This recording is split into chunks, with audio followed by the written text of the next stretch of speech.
What a beautiful place to buy real estate, San Diego. If you're thinking of buying or selling real estate here, listen up. Real estate expert and entrepreneur Louie Ortiz is here to share some, predictions. This is a bold thing to do for the 2019 market. Louie, nice to have you here. Hi, nice to see you, Carlos. All right, overall, I mean, the economy is roaring. Yes. People are out spending, but are they buying and selling houses? Yes. So definitely people are buying and selling houses, but we've definitely seen some changes in our local market here since about June of last year. We've definitely seen some big changes. In which sectors? Because it's all about the sectors, yeah, right? Yeah, absolutely. I mean, real estate is very, a lot of micro markets, so it's very important to look at the areas that a specific person's living in. But overall, we've seen increases in inventory, slight declines in prices, and just a lot of changes are predicted for 2019. What's driving that? Is it interest rates? Is it what is it? Absolutely. Interest rates definitely play a factor in the affordability that people have for homes. Definitely a factor. I think a lot of sellers have also seen that the market has gone up and they're trying to take advantage of that. And so there's more inventory. More people are putting their homes on the market. What's the sweet spot in San Diego in price? Oh gosh, prices are all over the map. Yes, they are. What I've noticed though is a lot of buyers are waiting. They seem interest rates kind of fluctuating a little bit, and they're really looking for value. So that sweet spot is really specific to the buyer. It just depends on the price and the area that they're looking for. So you could have a really hot market, say in Mira Mesa, but it's slow as tar in Rancho Santa Fe. So what happens there?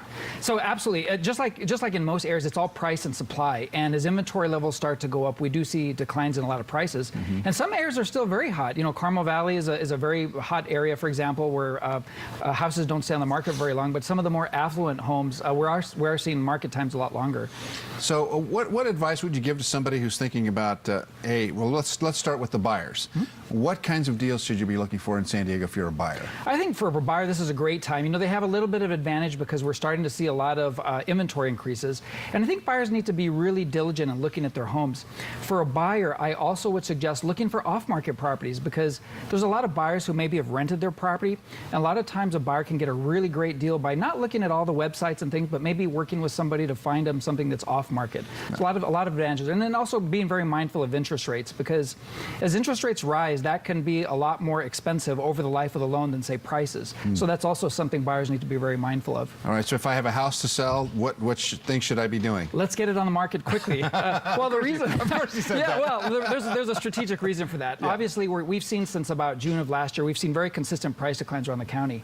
And if you're a seller, I think a lot of sellers are realizing this. If they really want to maximize the money, we are seeing price declines, and it's predicted to decline for the new year. So as a seller, you might actually make more money getting your home on the market sooner rather than waiting, say, till spring or summer or even till next year. A lot of it just depends on, why they need to sell and the timing and such. But for sellers, I think it's a good time to get on the market. But to sell and then buy again is a risky proposition. So sometimes the timing of that is really important. It is. So, there's a lot of strategies to help the buyers and kind of help with that timing.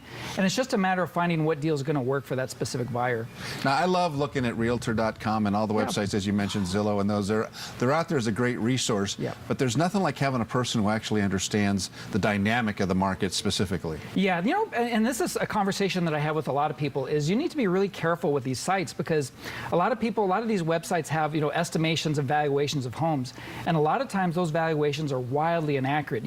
They don't take into account things like views or finishes or upgrades and things like this. And so they're a great resource to give you kind of a basic idea, but I certainly wouldn't rely on that information to make a big decision like a buying or selling a home. It's kind of a big deal. I can't tell you how many times I've been surprised by the surroundings of a beautiful home that you think, wow, this is the perfect place, and you go there and you realize, oh, not so much. All right. Yeah. Louie, thanks very much. Great. We'll buy and sell, all right? Yes. Great to have you here. Thank you, Carlos. Thanks a lot.